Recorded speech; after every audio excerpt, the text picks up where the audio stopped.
Hello, this is George Senda, the real, official, authentic, original, one and only, the guy from Pittsburgh. And before I go about talking what I want to talk about, I got an email from someone. I won't mention his name, but he's proven himself to be a troll. And he came up with the usual crap about stop buying stuff I don't need. Now, this computer I'm using,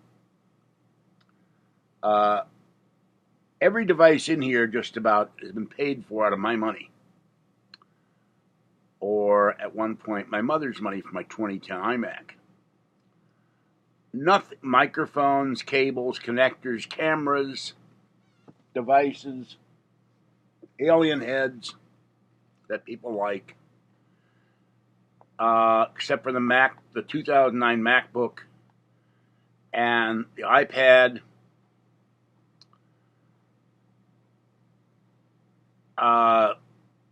GoPro, the Vivitar camera, all came out of my money. No one has paid for it. And no one has a right to give me this BS about I don't need anything. Particularly when they complain about how I should go live when they know full well I can't go live because I don't have a working iPad. And when I was going live, that comes out of my pocket too, to pay T-Mobile for the live streaming on the iPad, and before to pay Sonic for the live streaming on the Mac, where I got buffering all the time, which is why I went to the T-Mobile. And still got buffering because it's just not strong enough. And living in an old building, I can't go beyond DSL to VPN. I would love to. So, anybody who gives me this garbage about I don't need anything is a troll. And unless they're paying for it, they have no right to give me, excuse me, any kind of opinion at all. So, that's all I'm going to say about that. I will go live when I have the money to repair or buy a new iPad and pay T-Mobile the $25 a month to be live anywhere, and then get the device, the dongle to get me live anywhere on the iPad where I don't have to be chained down to this Mac or a Wi-Fi hotspot. That's $75. And put one in the car, and that's $100. No troll is going to pay for that. Oh no, their wallets are closed, as this person said. They weren't open in the first place. Neither were their minds. All right.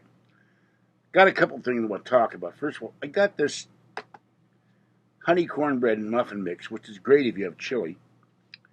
You have to have milk and egg and vegetable oil, all of which I have now. But what was really weird, I thought it had honey in it.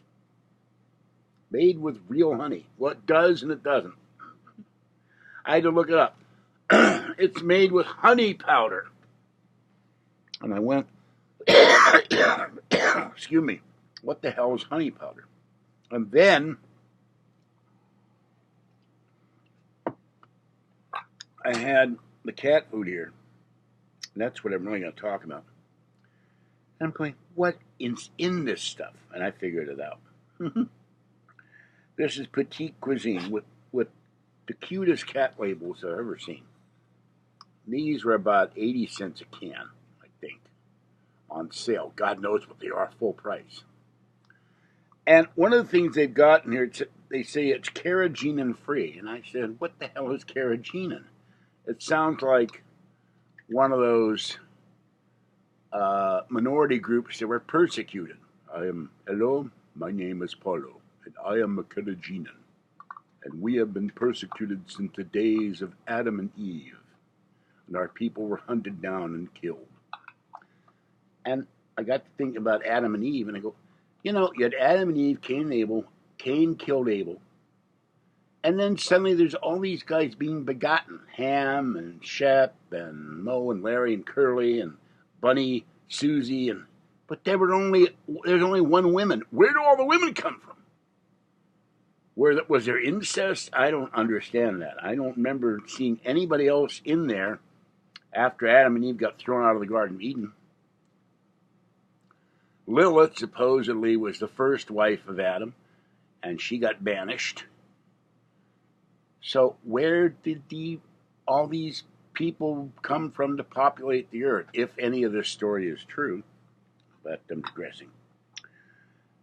So I had to look up carrageenan, And it's made from red seaweed, and it's an irritant to the stomach and the intestine, and it's not good for people, and it's not good for cats. And then they also say on here, grain-free whole food. And, you know, the other thing that gets me is gluten. Now, the gluten mess in China killed hundreds, if not thousands, of dogs and cats in this country, including Kathy's cat, Squeaky. And I see all these breads and products out there gluten-free, and I've noticed that when it's gluten-free, it tastes like garbage. I haven't figured out what gluten is either. They put all these additives. But anyway, additives in the food. So I got these for the kitties. And I have to, you know, I don't have the money until January to take the cats to the vet. They've all got a kitty upper respiratory infection, just like I've got one. I've got an upper respiratory infection, a sinus infection. And I will be getting lysine to put in their food. That will help their symptoms. But it's, you know, $170 to take Fuzzy. And when she had one, the medication was, it was $55 or $59 to say hello to the vet, and then the rest was all medication. And with 3 cats, that would cost me like $500. And I talked to Patty last night, and she said, "Oh, it's nothing." She has to give her dog medication. It cost her, I think she said, $35 every 2 weeks. So, but anyway, I gave this stuff to the cats, and Fluffy, who does not do this normally, he stood up on his hind legs and was meowing for this stuff like crazy. And all 3 cats just gobbled it down, and the bowls were clean. I mean, there was no broth. I'm going like, this has tuna and pumpkin and tilapia or whitefish in broth, and the other one has tuna, tilapia, pumpkin entree and broth. It looks better than some of the stuff I eat. A lot of liquid in here. And I've never seen Fluffy standing up on his hind legs, meowing and pawing at the cabinet for the food. And when he got done, I picked him up to cuddle him, and he sneezed. And I said, "I know what's in here. It's kitty cocaine." That's why there's kitty cocaine in this stuff. Just like somebody once called cat treats kitty crack. But in all the years I've had these cats, I've never seen them, you know, fancy feast, they leave something. There's still stuff, the pate or the other stuff, there's still something in the bowl. These are like empty. It's like they lick it clean. There's no liquid, there's no food, there's nothing. The only time they leave something, I put crunchy in there, some crunchies left. But I've never seen cats. I mean, here's the can that's washed out.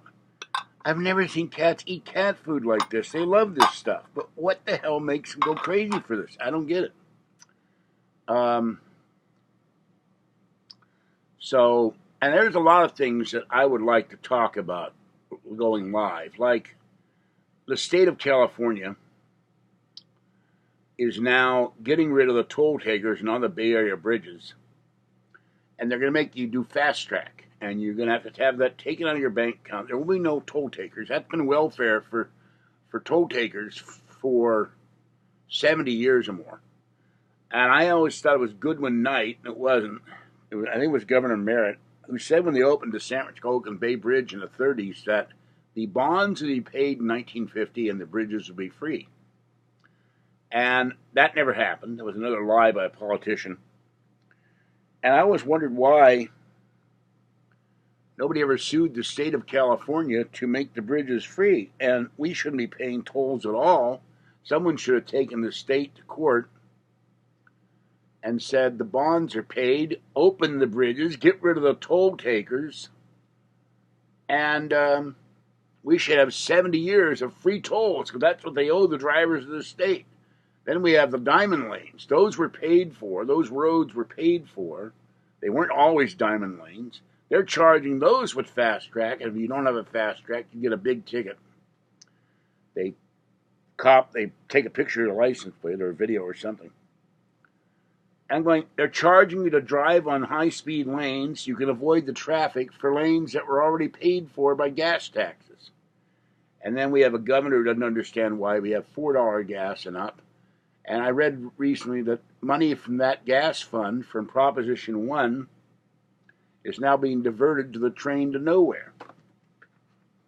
So money that was ostensibly supposed to repair our roads is going into a boondoggle rail project, high-speed rail that goes from nowhere to nowhere, and is millions of dollars over budget. And the Trump administration has pulled almost $1 billion in federal funding from that.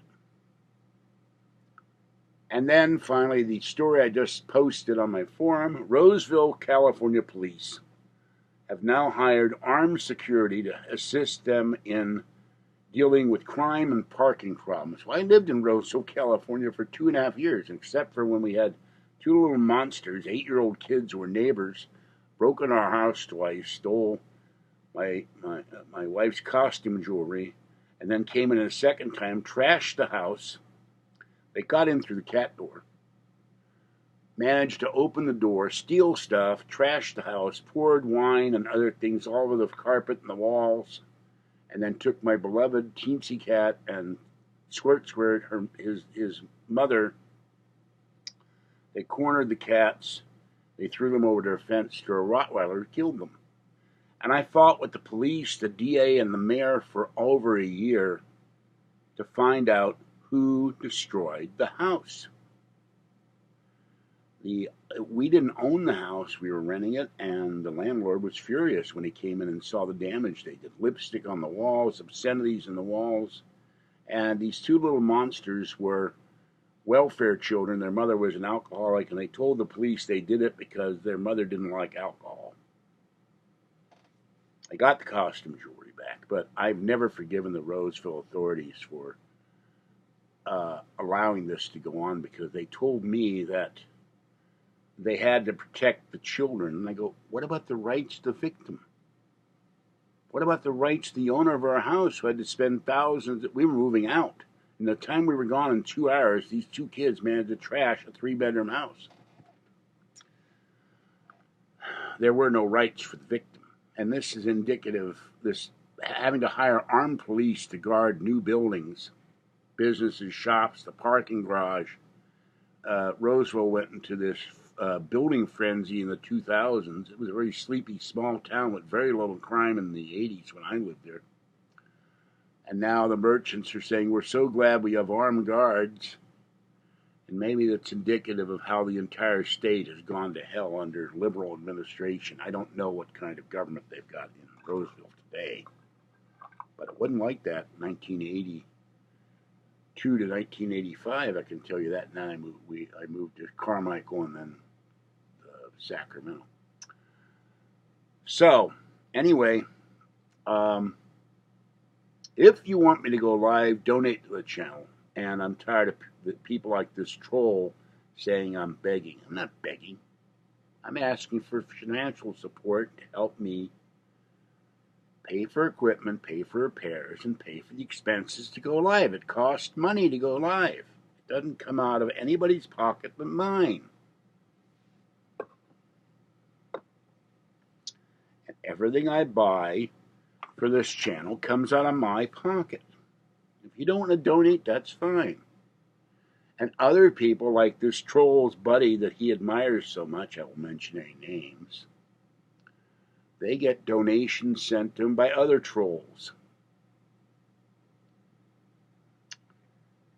And I don't get a damn thing. All right, I'm almost out of time. This is George Senda. Have a great night. I woke up about 1 o'clock and I went to sleep. I woke up and looked around and said, why am I awake? So I would love to do live streaming in the middle of the night when I wake up like this. Have a great night. Stay wet, warm, dry, or cool as the case may be, and stay safe out there. And watch out for trolls. Bye-bye for now.